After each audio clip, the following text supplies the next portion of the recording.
special night for both the parents and the kids.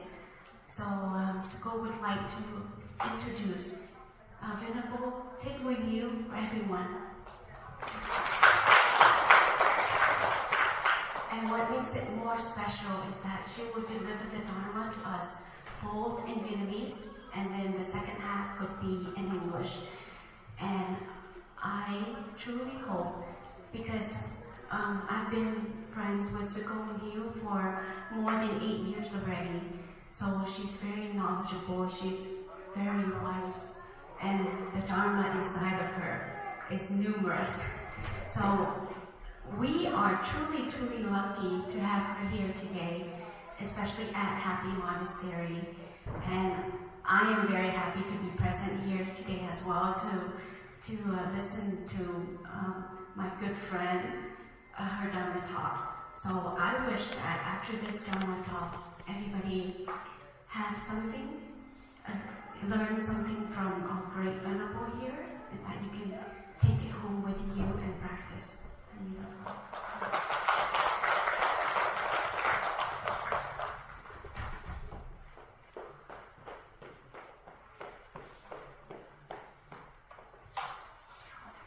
Nam mô Bổn Sư Thích Ca Mâu Ni Phật. Chúng con cung kính đảnh lễ thập phương tam bảo. Chúng con cung kính đảnh lễ chư tôn đức tăng ni, kính lễ thầy trụ trì và kính thưa toàn thể đại chúng. Nam mô Di Đà Phật. Quý vị có khỏe không? Như vậy sau một ngày tu học hôm nay, mọi người cảm thấy như thế nào?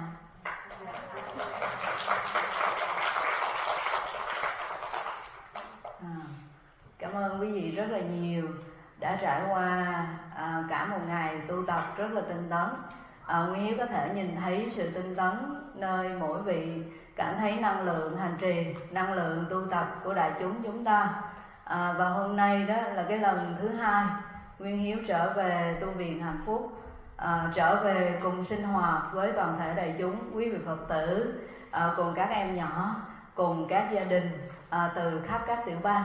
Chúng ta không chỉ là ở Florida, không chỉ ở Sarasota, chúng ta from everywhere in the United States. So welcome to Happy Monastery.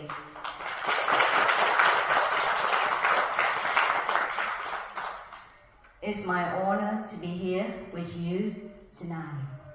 And also this is my second time here at Happy Monastery. I'm happy to see the old friend here, and also a lot of new friend here. Yeah, and from Friday and today, by the time we got here more and more, and also I can feel, I can tell how different the energy that change in this beautiful environment. And from the last time compared to this time, the community I can see it grow a lot.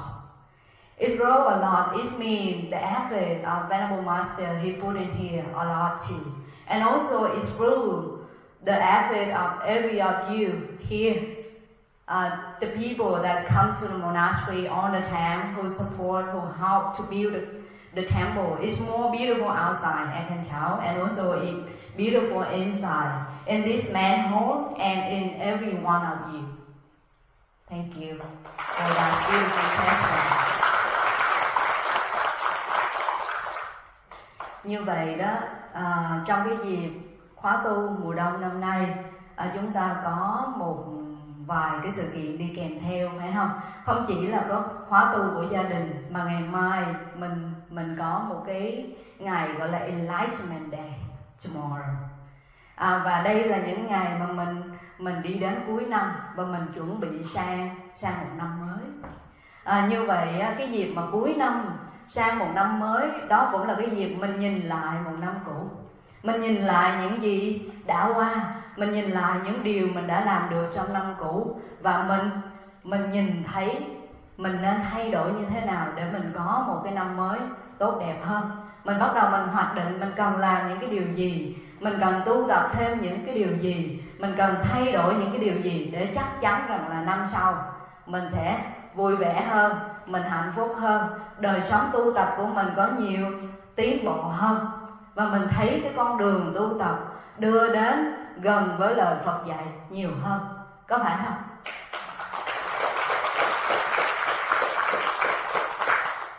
So we got here today in this year, the winter retreat.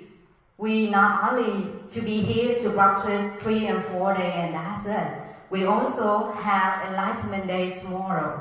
It means we remember and we celebrate the enlightenment of the Buddha, right? And also today the last day, we got some of the last day of the old year and the new year is coming. It means on this occasion we review what we did last year and how much we transform ourselves, how better we become.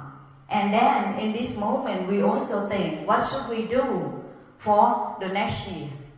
How much we can change, how much we can transform, and how much we can offer to our family, our community, to our friends. So that's the purpose of the winter retreat this year. So we have a lot of things to do, right? Not only to be here and only 3 or 4 days, but we have many things to do. So I try to cover those things in this talk. So first, the topic of our winter retreat is Soulmate, right? Vietnamese translation is tri kỷ, very beautiful word, right? So what's the meaning of Soulmate? What's the meaning of that? Why our Venerable Master choose that as a theme for this year, winter retreat? What's the meaning of that? The one who makes you happy.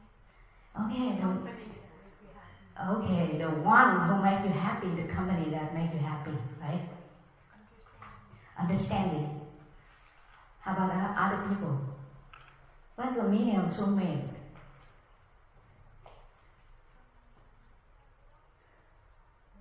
Okay, now I would like to elaborate what's the meaning of soulmate. In Vietnamese, tri kỷ, right? Directly to the word, two words, tri and kỷ, right? Tri is mean to know, to understand. Kỷ means soul, the soul, one soul. It means understanding oneself. So it's conveying two meanings. It's not only one meaning. Someone understands you. You can call tri kỷ, right? But also yourself. You should be your soulmate first. Before you can find the soulmate out of this body, you should be your friend first. Because you know, if you don't know how to be friend with you, how can you be a good friend to other people? Is that right? Yeah, so it has two meanings. Just like in English, soulmate. Soul and mate. Mate is your close friend, right? Soul, connect the soul together. From one soul to one another. So it means connecting the soul, right? So it's called soulmate. Who, right? You understand your soul. What's going on in this mind? Only you is the one that understands you the most. Don't expect other people understanding you when you don't understand yourself, right? Don't expect. If you live with that attitude, you never get sad when your partner, your spouse, your friend treat you badly. Because you understand, you have the quality within yourself already, and you know how to manifest that quality. So tri kỷ có nghĩa rằng là mình có một cái sự hiểu biết về chính bản thân mình, và khi mình hiểu biết được chính bản thân mình thì mình mới có khả năng mình hiểu biết được người khác. Chúng ta có một cái thói quen rất là lạ, đó là mình muốn người khác hiểu chính mình. Khi người khác không hiểu chính mình cảm thấy buồn, mình cảm thấy giận, mình cảm thấy hờn vì cái điều đó. Có phải không? Có bao giờ các cô ở đây mình buồn tại vì chồng mình không hiểu mình, Mà sao? Khi mình buồn, mình giận vậy thì sao? Mình không nói. Mình không nói mà mình mong chồng của mình phải hiểu mình, phải thông cảm cho mình, có không? Có. Chính vì mình mong đợi cái điều đó mà mình không express ra được, và mình không hiểu chính mình đó, cho nên lúc đó là sao? Cái mong đợi đó không được đáp ứng. Thì sao? Đã hổ đau một lớp, nó sẽ chồng thêm another layer, thêm một lớp nữa, đúng không? Cái khổ đau đầu tiên là mình khổ vì thí dụ như chồng của mình, partner của mình ignore mình, không có chú ý đến cảm xúc của mình, cho nên mình buồn. Nó là một cái chuyện buồn, cái lớp đầu tiên. Nhưng mà lớp thứ hai là gì? Bắt đầu mình mong đợi. Mình không nói, nhưng mà người đấy là người yêu của mình, người đó là chồng của mình, là vợ mình, phải có bổn phận, phải có trách nhiệm, phải hiểu chính mình. Tại sao mình phải giải thích? Ngày xưa đó là sao? Mình chỉ cần nháy mắt ra, mình chỉ cần im lặng thôi, người kia đã hiểu. Mà bây giờ không chịu hiểu. Sometimes người ta hiểu nhưng mà sao? Hiểu nhưng mà cảm thấy cái điều đó nó không cần thiết để mà đáp ứng. Tại vì impermanent, mọi thứ đều thay đổi theo thời gian. Chúng ta mong muốn mọi thứ đều như cũ, mọi người khác không thay đổi, mà mình quên nhìn thấy cái sự thật là gì? Bản thân mình cũng thay đổi, phải không? Bản thân mình luôn luôn thay đổi, người khác thay đổi, thế giới này thay đổi, cuộc đời nó thay đổi. Đây là cái điều Phật dạy rất là rõ ràng. Mình hiểu vô thường, mọi người hiểu, đều biết cái chữ vô thường, có phải không? Chúng ta đều biết. Nhưng mà tại sao chúng ta đau khổ? Mình biết vô thường, nhưng mà mình không sống được với cái vô thường. Mình biết vô thường, không sống được với cái vô thường, cho nên chúng ta mãi mãi đau khổ. Mà làm như thế nào để sống được với cái vô thường? Muốn sống được cái vô thường đó là gì? Mình phải nhìn thấy cái vô thường đó trên cái tấm thân này, thấy rõ ràng những cái gì going on trên this body. Bên ngoài cái lớp da này, bên trong cái lớp da này, bên trong cái dòng tâm thức này, những cái sanh diệt, những cái suy nghĩ đến đi. Có bao giờ quý vị nghĩ một điều mà quý vị nghĩ mãi được không? Không. Nó sẽ thay đổi, đúng không? Không có một cái gì dừng lại hết. Khi bắt đầu mình chấp nhận được cái sự thật này, bắt đầu có sự hành trì, nhìn thấy cái sự vô thường nơi tấm thân này, thì bắt đầu mình thấy một cái con đường đi ra tất cả những đau khổ. Khi mình biết sống đúng với sự thật. Đấy.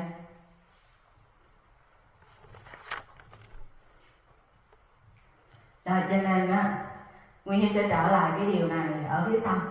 Khi mình nói về cái thế nào là enlightenment, cái sự chứng ngộ của Đức Phật. Bây giờ mình trở lại một chút với cái chủ đề của cái retreat này. Soulmate. Như vậy mình hiểu được cái ý nghĩa của cái chữ Soulmate, của cái chữ tri kỷ rồi. Như vậy á, mình hiểu cái nghĩa rồi thì rõ ràng trong chúng ta, kế bên chúng ta đều có cái người bạn tri kỷ, có phải không? Quý vị ở trong này ai mời cái người bạn thân của mình đến đây, cái người mình gọi là tri kỷ đến đây? Raise your hand if you have your soulmate here. Raise your hand if you have your soulmate here. I expect everyone, because you, your soul, is your soulmate, right?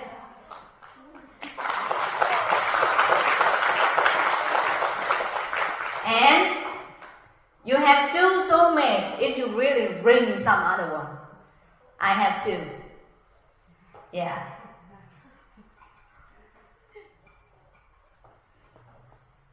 So, the third question, how to nurture that beautiful relationship?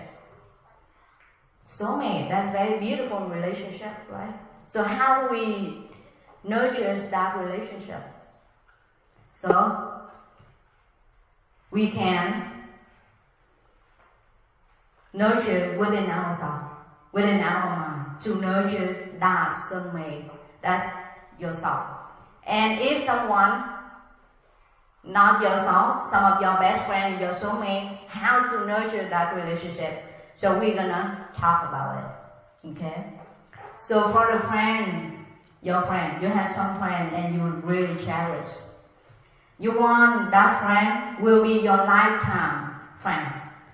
The case here, do you want to have a best friend? Yeah? And you want that friend that accompany with you for the rest of your life? Yes?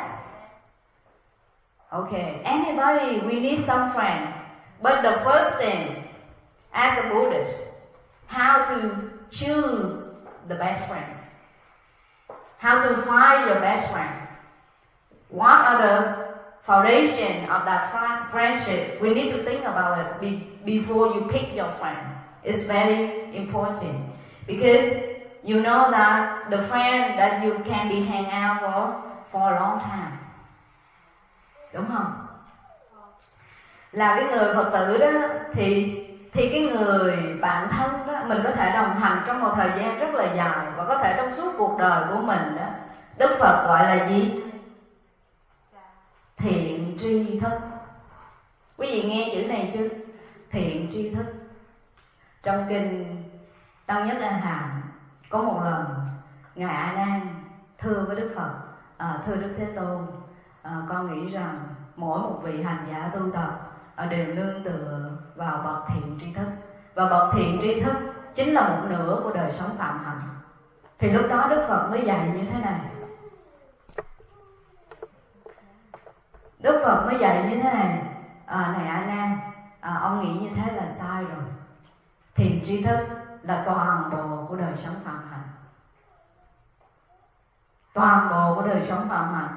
So in the Dharma Sutra, the Buddha said, Venerable Ananda is the assistant monk who's always next to the Buddha, who helped the Buddha a lot when he's getting old. And one day Ananda told the Buddha that, I think a good friend is very necessary for our practice.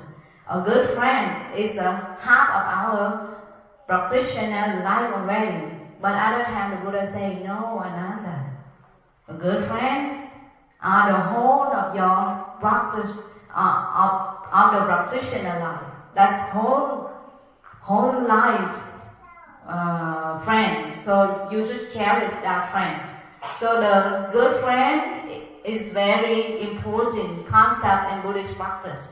Because we always need good friend, we always need thiện hữu tri thức who can accompany with us on the Buddha path, right? Until we got enlightenment.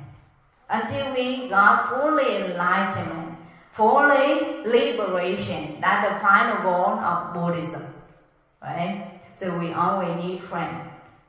Because our human nature, we have a habit that we doing the bad thing easier than doing the good things. So, you know, the friend are someone who remind you to go on the right path. So at the beginning, when you choose your friend, be careful. Choose a friend that you believe that friend can show you the right path. So, how did we know that's the right path? How did we know that friend show you that path, whether it's right or not? Some friends, we love them a lot, but they not show you the right path. So how can we know that they show us the right path? The right path means the thing that friend doing, speaking, and the way of that friend thinking are good, wholesome, not harmful for themselves and for other people. When you see whatever that friend sharing to you and the way that friend doing things, speaking, that are wholesome, good, not harm for themselves and harm for others. So you know that friend are the good friend. And you can choose, you can pick that friend to become your soulmate. Very important, right? The quality of the friend. Not a friend that know the game very well, right? It's not a friend that know all the form of dance, right? But the friend you sure can make you become a better person, right? You stand next to that friend and you can see that friend can help you to become a better version of yourself. We live every day, so we try to become a better person every day, a better version of ourselves every day. So if you meet some friend and that friend have ability to make you better, to help you to have more confidence on yourself. It's not a friend that when you stand next to them you feel inferior, insecurity, right? More anxiety, but a friend that you feel free, easy, and also help you to grow better, to develop your inner quality. So that's a friend you should hang out with. So for the kid here, for the young fellow here, I know when you're young, when you are a teenager, you're eager to go out, you're eager to hang out with your friend more than to spend time with your family. It really makes sense. And I think it's happened to all of us before too. The parent here, when you're young, you also behave that way. When you're a teenager, you want to hang out, spend time with your friend more than with your family. That's normal for human life. That's how we live our human life and how we live in this life. So normal. But just be careful when you choose your friend. Because if you meet a bad friend, and just the friend that just support you to do a bad deed, sometimes maybe you laugh a lot, but if the friend that make you doing the bad deed and you saying the bad word, you got bad influence from your friend. So there's not a friend that you can accompany for a long time. I'm sure about it. Right? You can see and you can have some experience. Because that friend cannot help you to develop your beauty inside. Right? So first, need to be wise when you choose your friend. And then, when you have a good friend already, what we're gonna do? When we have a good friend already, what we're gonna do?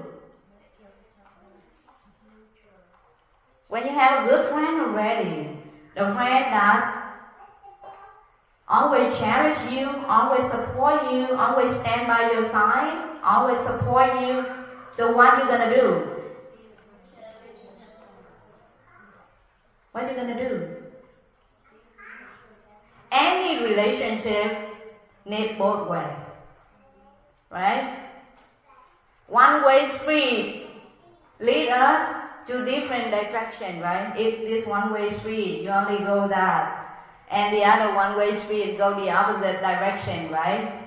But for any relationship, even friendship, need both parties to work together to develop that relationship. And also friendship happen the same way. So when you have your good friend already, we should cherish that relationship. When your friend be there for you, you also be there for them in the same way that they did for you.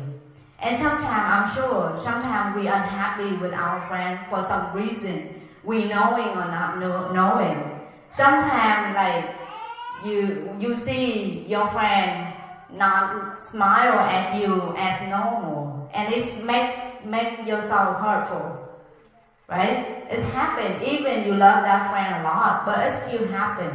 So what are we gonna do? We should remind ourselves that everyone have bad time. Even the weather, right? Even the weather, sometimes it's raining, sometimes it's windy, sometimes the sky very clear, we have nice breeze, right? The weather changing, so the people also changing. Some day they feel healthy, some day They feel uneasy inside. They have some problem, but they're not ready to share to you, right? When we have problem, sometimes we don't want to share at that moment, but at time we want to share to our friend when we're ready. So even you close with your friend, still remember, give your friend a space. It's just like any relationship, right? Even in family relationship. Now, in family, because some family here, so I would like to talk about the family relationship a bit between parent and the kid. Also, that relationship needs the contribution from both parties, right? From parent and the kids. But sometimes we don't have that bridge, that understanding. That's why we feel very difficult in our family. So today in the afternoon, I talked to some of you here, and that lady told me that when she comes to the temple, she's very happy. And when she's at home, she, always feel a little anger inside. And she doesn't know the reason. Do you know the reason? Why you feel happy when you see the new people, but you're still happy in this environment? But sometimes you're at home, you know your spouse very, very well, you know your children very well, but still you feel stuffy. Why it happened that way? Because you look at their fault. Yeah, you look at their fault only. And you in that stuffy environment, but you don't know how to resolve it. You don't know how to resolve the problem between different members of the family. So okay, I will tell you 2 stories tonight, and just look at the story and see what happened between the parent and the kids. So the first story is go like this. There's one mom. She had 2 children. But when the children growing up, she have no time to spend with her children because she's very busy with life, earning the money, and also she helping the family. And when she was a kid, she was born in a poor family.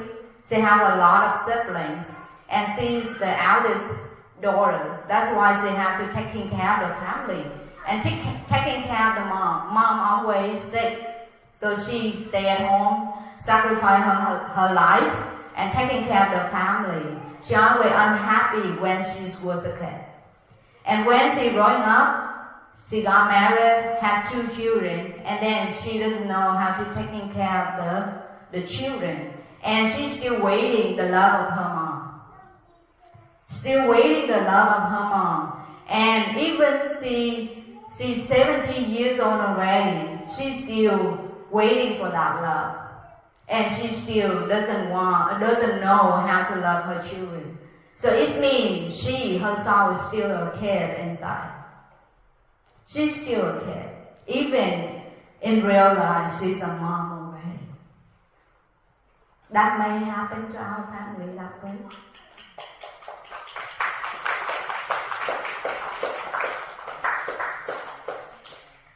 And what happened next? Very important. She feels very sad. And she got abused from her own son. This one the real story. She got abused from her own son. So she came to the monks and asked, Venerable, I need help. I cannot live this way anymore. Please tell me, what should I do? And the monk said, everything will pass. Just now, don't stuck in one place. Just think that I can. Don't wait for your mom love. But now you have ability to love.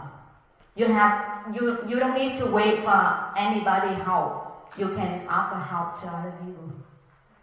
So at the time, she started volunteer work at a nursing home. And then when she offered help to other people, she started to grow up.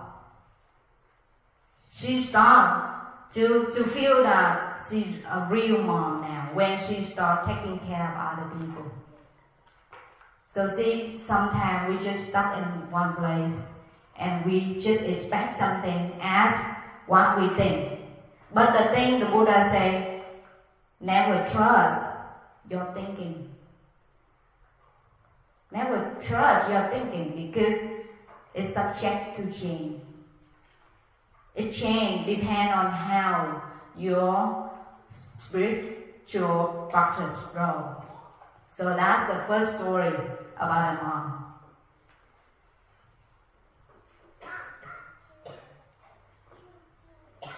And the second story about the son. There one boy. See, and also he had a single mom.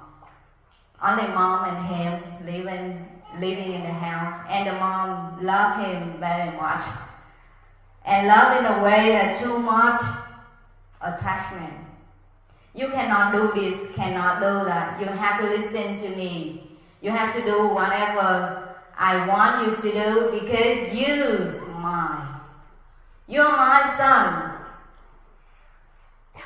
So you must do as I say. And the boy, because he's from a single mom family, right? So he want to satisfy what his mom want. So whatever the mom say, he do it. But by the time, he's not happy anymore. The kids here, have you ever unhappy with your mom and dad because you feel that you have no freedom? Yes or no? I want to hear from young fellow here. Have you ever feel that you have no freedom at home at all? You have to do whatever your mom want you to do, whatever your dad want you to do. Have you ever feel that? And you can't say anything because you love your mom, you love your dad. You don't want to make them sad, right? It's happened. You couldn't say it at all, and you hold that in your heart until the day you enter your college. And then you don't want to call your mom and dad anymore. You want to live your life. And cái điều này xảy ra trong gia đình của mình. Mình không hiểu tại sao khi con của mình vào college rồi đó, nó không có muốn gọi lại thăm mình nữa. Nó không có muốn về thăm nhà. Đơn giản, tại vì lúc đó các bạn ấy có cơ hội nhìn thấy mình là cái người trưởng thành, nhìn thấy mình có cơ hội mình sống cuộc đời của mình và đây là cuộc đời mình muốn sống. Thì lúc đó mình có buồn con mình không? Mình buồn là một lẽ tự nhiên. Nhưng mà sao? Đi tới cái nỗi buồn đó tại vì đã có một đoạn mình không hiểu con của mình. Đôi khi người Việt của mình có một cái thói quen. Mình có một cái thói quen là gì? Mình muốn con của mình phải nghe lời mình. Đúng không? Ba mẹ người Việt Nam, chúng ta muốn con của mình phải nghe lời của mình, phải nghe cái sự sắp xếp của mình. Tại vì mình muốn những cái điều tốt đẹp nhất đối với xảy ra cho con của mình. Mình muốn cái điều đó. Nhưng mà có những điều đó mình không hiểu được con của mình. Tại vì mình không sống trong cái nền văn hóa Mỹ thật sự. Mà mình dù sống ở Mỹ nhưng mà mình vẫn rất Việt Nam. Mình vẫn có một cái tâm thức, lối sống, suy nghĩ của người Việt Nam thôi. Chứ không phải sống theo cái suy nghĩ của văn hóa Mỹ. Cái nền văn hóa mà con của mình nó được lớn lên, cái nền văn hóa mà con của mình nó được trưởng thành. Chính cái điều này, cái sự không thấu hiểu lẫn nhau, nó tạo ra misunderstanding. Đấy, không thấu hiểu lẫn nhau cho nên mới có misunderstanding, mới có một cái khoảng cách giữa cha mẹ và con cái. Đó, cho nên trong cái relationship, trong family là như vậy. And đối với friend cũng là như vậy, right? You need both way two-way relationship. If one-way relationship, it not last long. Tại vì sao? Không một người nào dại khờ, chỉ cho đi. Nếu người đó chưa phải là con người giác ngộ, chỉ có Đức Phật, chứ vị Bồ Tát, các vị thánh giả, họ cho đi, không cần một cái sự hồi đáp. Đó là lòng từ bi của Phật, lòng từ bi của các vị Bồ Tát. Nhưng chúng ta là chúng sanh phàm phu, chúng sanh vẫn còn sống giữa cuộc đời này, thì sao? Mình sacrifice một hồi mình cũng mệt, đúng không? Mình thương chồng thương con, mình hy sinh cuộc đời của mình, nhưng một lúc nào đó mình sẽ mệt. Quý vị có mệt không? Ai cũng mệt, ai cũng có khoảng thời gian mình sẽ buồn, ai cũng có một khoảng thời gian mình cần một cái sự đền đáp. Nó happen. Trừ một lúc nào đó thực sự mình sống bằng cái lòng từ bi của Phật, sống bằng cái trí tuệ của Phật, thì mình mới làm được cái điều đó. Mà quý vị sống bằng lòng từ bi của Phật, bằng trí tuệ của Phật, thì sao? Chỗ đó quý vị thấy được cái sự giác ngộ, thấy được cái sự giải thoát thật sự, thì mới làm được cái điều đó. Như thế nào? Trở lại cái sự thực tập của mình, đời sống của mình ha. So now come back to our soul. How to be friend with our soul? How to be friend of our soul? To be our own soulmate, so that come back to your soul, your being alone, right? So today we have two sections of meditation. How do you feel of the practice? You said close your eye, focus on your breath. You breathe in and out. And like tonight, when you hear some sound from outside, you know that, right? Oh, someone making noise. Do you know that? Do you feel annoyed of that? Unhappy because of that? Oh, I'm silent here. Why there's some noise out there? What happened? Somebody doing something, right? There's some people, maybe it's going on in their mind like that. So how can we see that? How can we know that?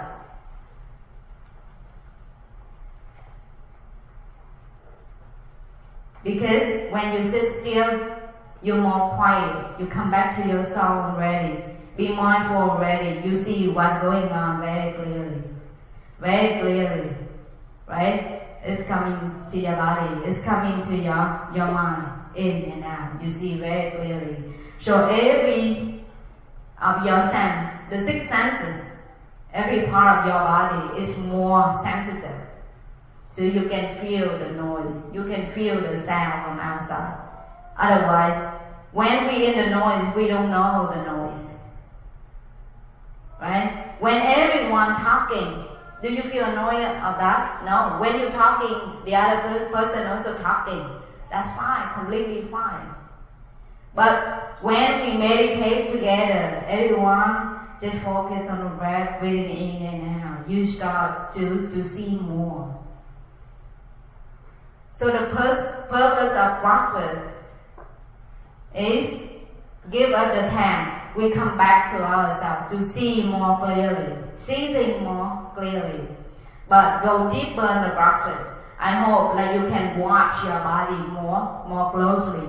When you close your eye, you watch from the top of your head to the tip of your toe. What happened from the top of your head to the tip of your toes, and from the tip of your toes to the top of your head.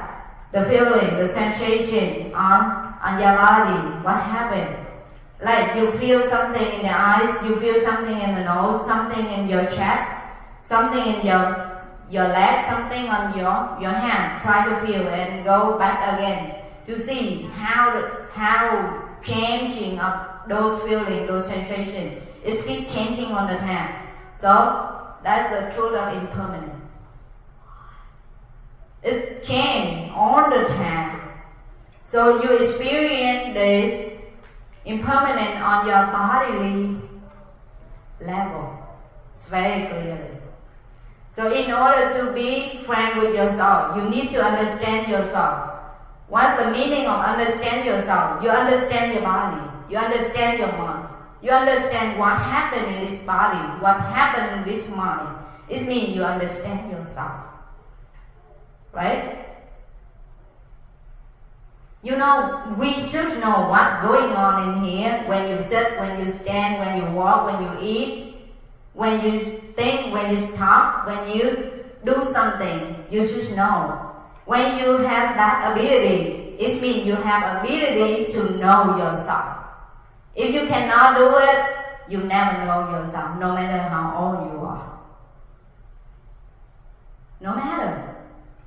So, to know our body, to know our mind, the only way to know our body, to know our mind, only through the practice of mindfulness.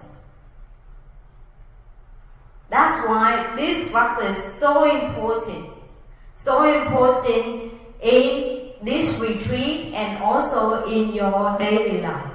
So I hope you can practice all the time. Whenever you think about Buddhism, think about mindfulness, be mindful on the way I'm thinking. What happened in your mind, be mindful. And be mindful on your speech, the way you're speaking. Like when you're upset, when you're unhappy, when you're angry with someone, with your parent, with your friend. What should we do? When we're really angry, really annoyed with your friend, with your family, what should we do? And you find that you come back to your body so hard. Even you return back to your breath and you still feel so difficult.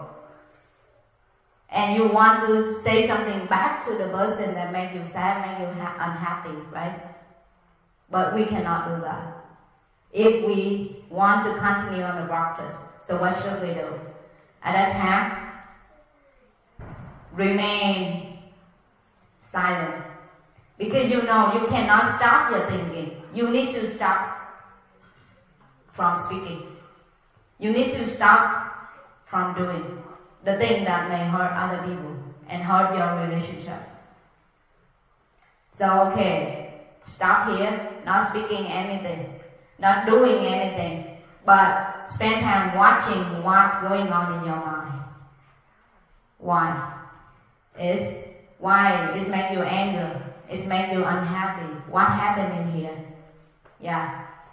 So that's what we should do when you feel uneasy in your mind. And that's how we come back to the practice of mindfulness. Through the mind and the way we speak and also the action. And all the practice only through ourselves. So keep watching all the time. With the practice, I believe we can transform our life, transform the relationship, and how to understand yourself in that relationship.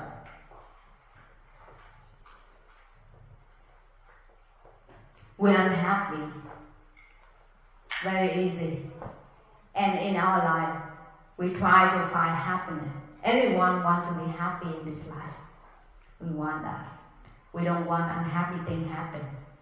But the way we live maybe sometimes lead into the suffering rank. It's not happy one.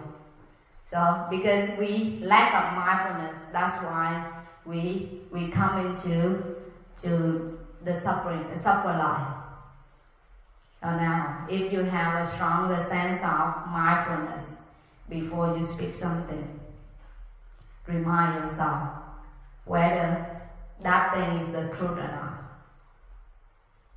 When you want to say something to other people, you need to think the first thing whether that's the truth or not.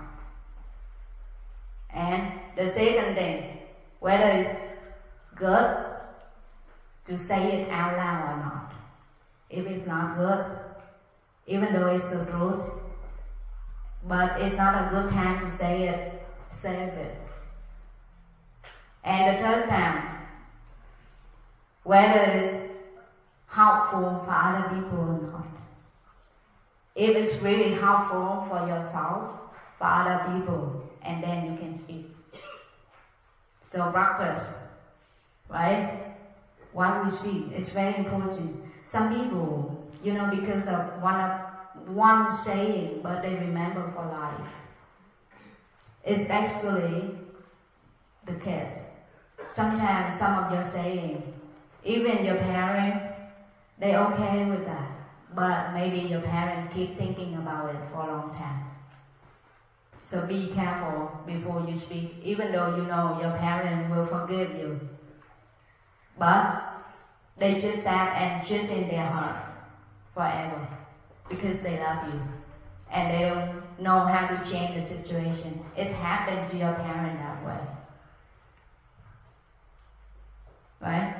So before you saying something, watch your mind first. Whether that's the truth or not. Whether this is a good time to say it out loud or not. And whether it's necessary to say it out loud or not. Whether it's helpful, benefit for yourself, and benefit for others or not. Those are 4 cases that we should speak. Out of that 4 cases, you better keep silent. That's what the Buddha said. In Vietnamese it says, nói năng như chánh pháp, im lặng như chánh pháp. Nói năng theo chánh pháp là gì? Như chánh pháp là gì? Chỉ có 4 lời mình nên nói thôi, là đúng sự thật. Nhưng mà lời thật đó, nó có đúng lúc hay không? Là đúng thời. Đúng lúc rồi, cái lời sự thật đó nói có ích hay không? Có lợi hay không? Và cái lời đó vì lòng từ bi mà mình nói, vì mình muốn tốt cho người khác mà mình nói. Đó là 4 lời mình đã nói. Nếu cái lời nói của mình nó không có rơi vô 4 trường hợp này thì sao? Im lặng. Im lặng. Thành ra thực tập nên cái miệng là vậy ha. 4 lời này nên nói, mà 4 lời không nên nói là gì? Không nói dối nè, không nói theo dệt nè. Theo dệt là sao? Thêm mắm thêm muối vô. Không nói lời thị phi nè. Những lời thị phi qua người này nói chuyện người kia, qua người kia nói chuyện người này. Rồi không nói những cái lời vô ích và những cái lời phù phiếm, những cái lời chỉ mất thời gian.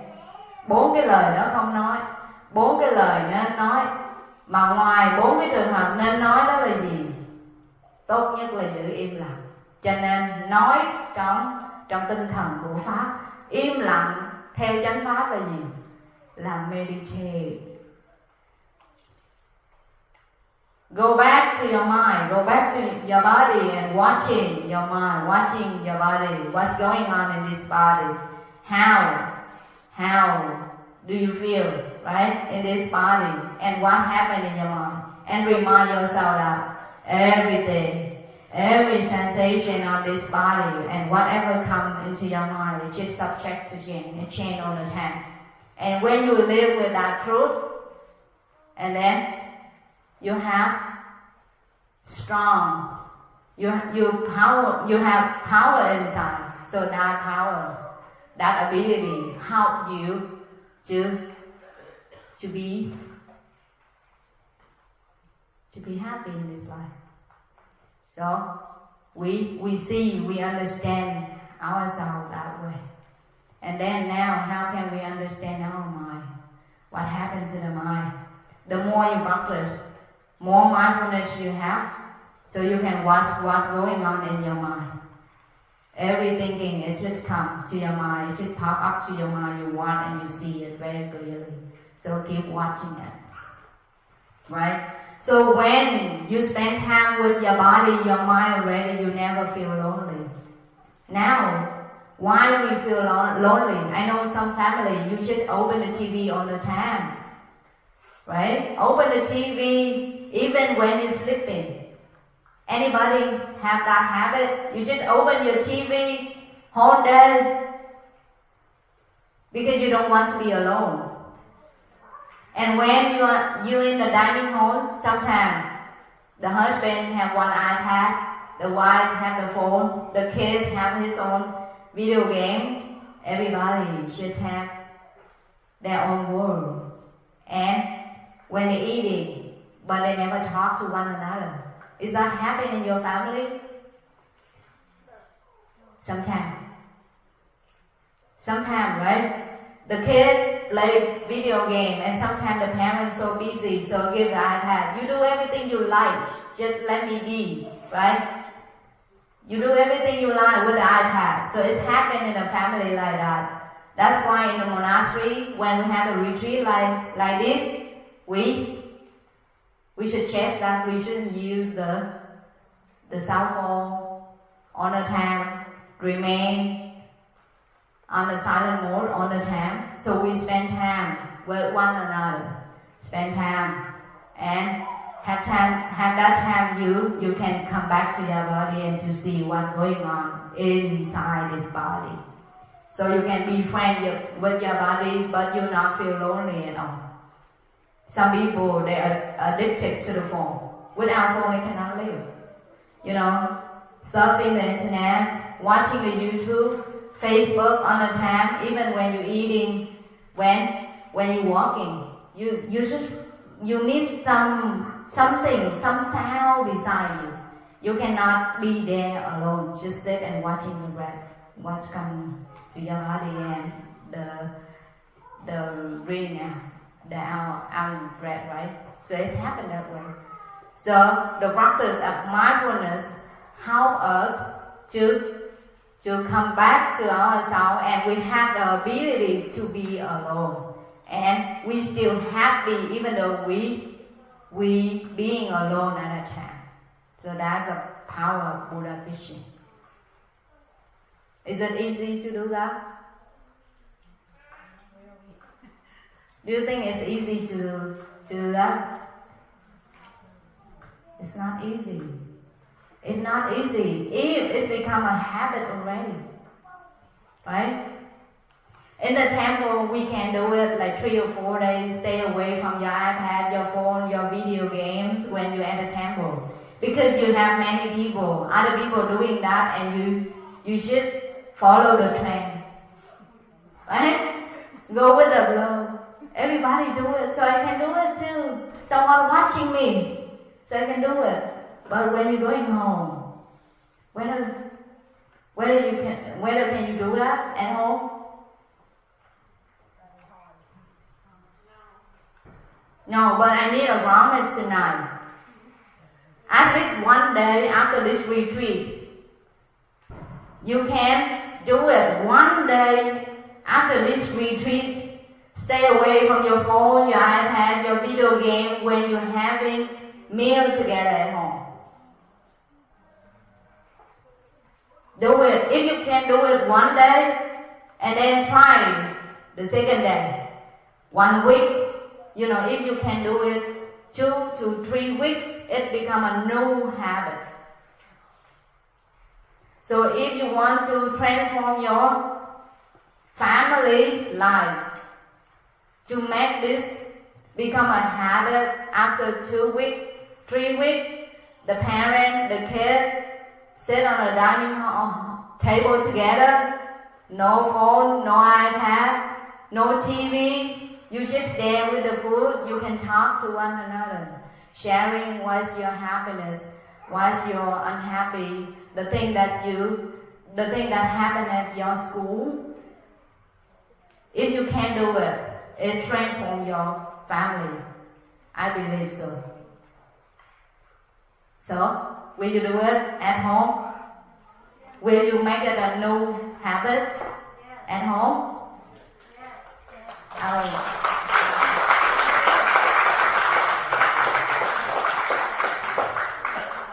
Yes. I want a big yes from the kid because it's really hard for you, I know. Louder. Yes. Thank you. So if you do it at home, it becomes new energy already. In Buddhism, we have one term. It's called the habit energy. The Vietnamese translation is tập khí. tập khí. There's some is really bad habit energy, but also there's some good habit energy.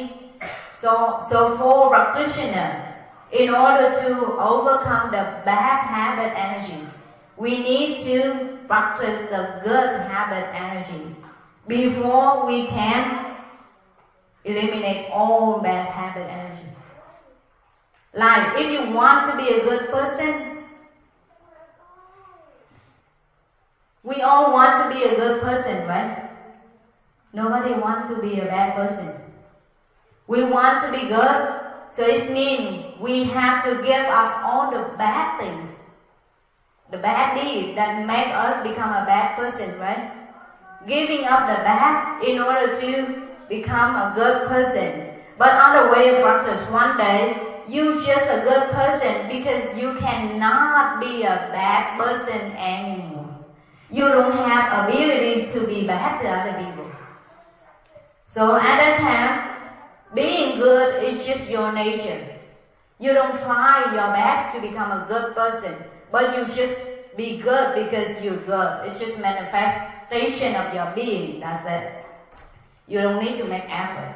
But at the beginning, we need to make effort. We need to make effort to giving up the bad deed, bad thing, bad karma in order to grow the good deed within ourselves.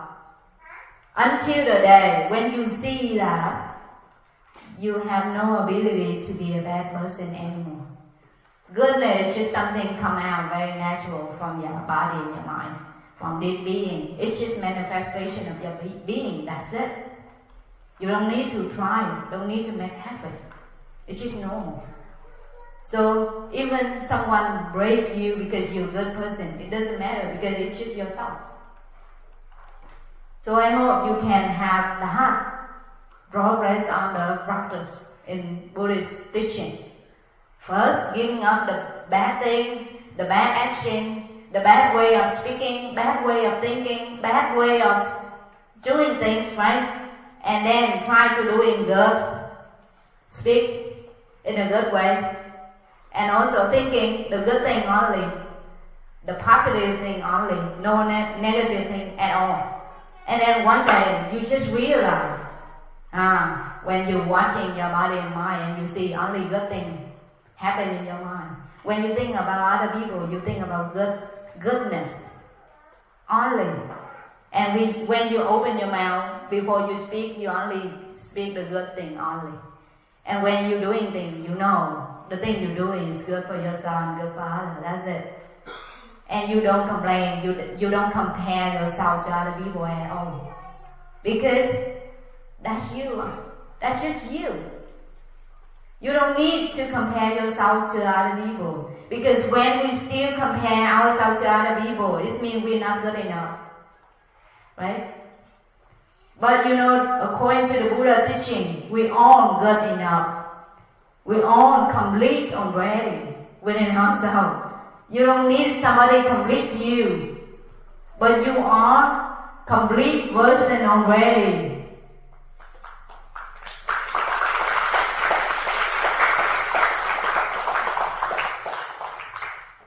Right? So sometimes when you find your partner, spouse, you find your friend because you want that friend, that partner, that spouse to complete you, but actually you don't need that. Just imagine. You just like a moon, the full moon. Your friend, your spouse, your partner, another full moon. It's not half and half. But you are full and your partner also full. So you respect your partner, your friend and your partner also respect your full moon. Right? We should live that way. Don't think you only half. You try to find another half. No, we all full.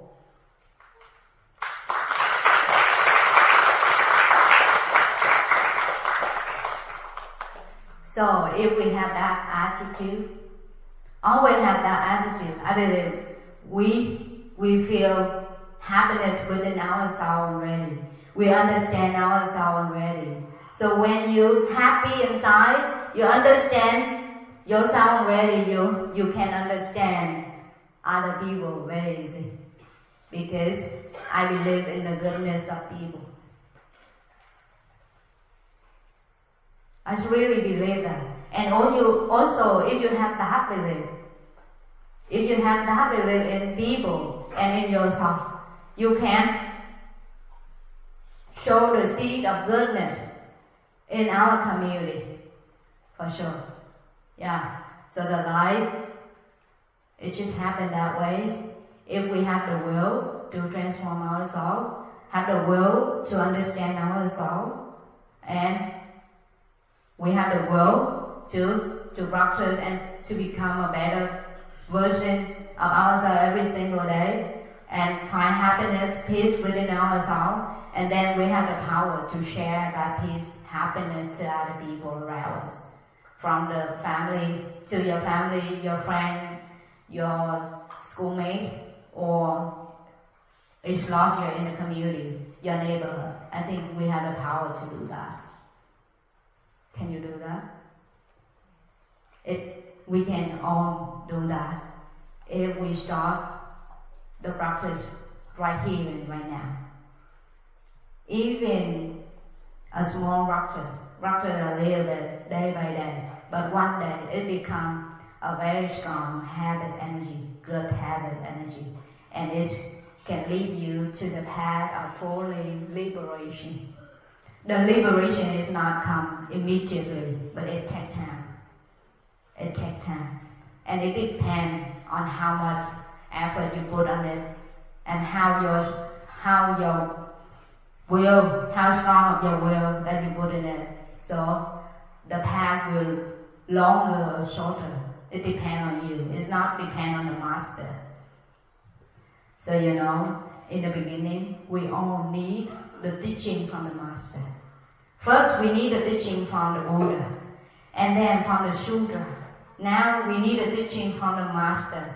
But I hope one day you can be your own teacher. You can be your own teacher. How we can be our own teacher? When our practice good enough, you can be your own teacher. When your mindfulness becomes so strong, you keep watching and you keep knowing what happened in this mind, in this body, and you remind yourself, if something, when you're thinking something and you know it's not good, and then remind yourself it's not good, and I should not have this kind of thought, and you let it go. At that time, you are your teacher. When you are about to say something that's hurtful, and then you remind yourself, thanks to mindfulness, right? You remind yourself, it's not helpful for me, it's not helpful for my family, for other people, so I shouldn't say that word. At that time, you are your teacher. Right? So when we don't know the path, we need the master, we need the community. But in the end, on the path to enlightenment, one day we should know that we should be our teacher all the time, because only ourselves, we with ourselves all the time, until the day we got fully enlightenment, fully liberation. So that teacher is yourself. So I hope you can cherish the teacher within yourself. Respect the teacher within yourself also. It's not the venerable, the master. It doesn't mean that we don't respect the master, right? Still respect them. But then you respect yourself, the teacher within yourself too. Keep reminding yourself how to practice every day. If you want to be happy, you want peace, you want goodness within your family or the community that you're serving for. So, I really wish that I had more time to sharing some more experience and also some more knowledge about the Buddha path. Because the enlightenment is not only that. Enlightenment of the Buddha, how about to have a happy life and something beyond this life. It's not only this life, but beyond this life. But I hope one day, another time, we're gonna go deeper into His teaching. And until that day, if you committed to the practice every day and keep listening to the teacher within you, and until that day, we can go deeper knowledge and to the deeper practice.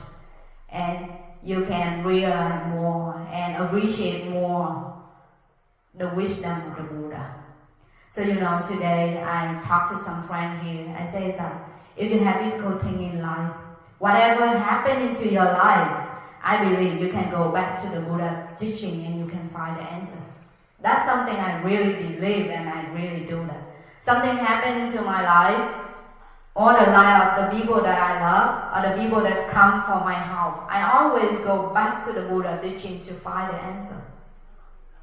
How to practice, how to overcome that. So I hope when you have difficult time in life, when you have some question, you don't know who you're gonna ask, always go back to the Buddha teaching, you can find the answer. Always. Yeah, I can guarantee you can find a good answer in the Buddha teaching.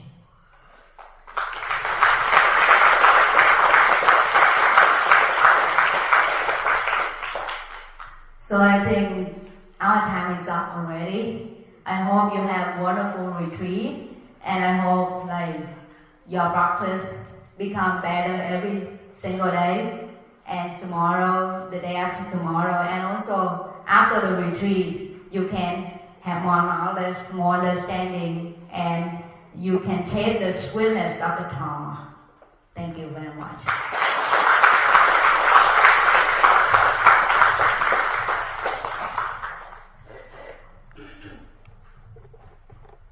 Thank you, Suko. On behalf of Happy Monastery, I extend our gratitude to Venerable Thich Nguyên Hiếu, Suko Nguyên Hiếu, for your presence and sharing your profound Dharma talks tonight.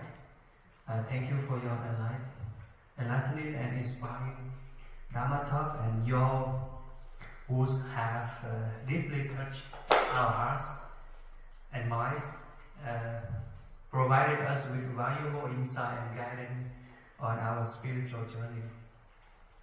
Yes, xin kính được thay mặt cho tu viện hạnh phúc, xin được biết ơn sự có mặt của sư cô Nguyên Hiếu trong buổi tối ngày hôm nay đã chia sẻ những lời dạy rất là sâu sắc và đơn giản đối với đại chúng, và như là một cái hành trang để cho chúng ta thực tập trong cái con đường tâm linh của mình. Và chúng con cũng xin thật sự hết lòng biết ơn vì sư cô đã tranh thủ thời gian đến đây để cùng chia sẻ với đại chúng bằng trí tuệ, bằng tình thương, như là một cái ngọn đèn để tiếp tục dẫn dắt cho chúng con trên hành trình tu tập. We are truly grateful for the wisdom you have shared and the light you have brought into our lives with your teachings. Your presence and profound message has been a blessing to us all. May you continue to be a beacon of peace and understanding in this world. Thank you once again for this precious gift of the Dharma.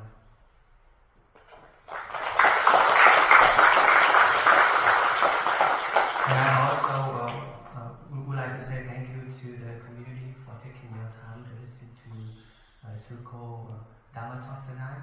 Và cũng xin biết ơn tất cả quý vị đã dành thời gian để lắng nghe pháp thoại của sư cô tối nay. Quý vị đã ngồi rất là lâu rồi, có thể xả tiếng nói chút xíu. You can release your leg.